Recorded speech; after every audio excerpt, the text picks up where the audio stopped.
Inflation is the rate at which the general level of prices for goods and services rises, leading to a decrease in purchasing power over time. In other words, as inflation increases, each unit of currency buys fewer goods and services. It is typically measured by the Consumer Price Index, CPI, or the Producer Price Index, PPI. There are two main types of inflation. 1. Demand pull inflation. Demand pull inflation occurs when demand for goods and services exceeds supply, driving up prices. 2.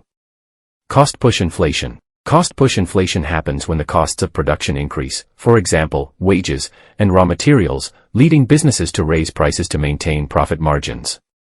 Moderate inflation is normal in a growing economy, but high inflation can erode savings and destabilize economies.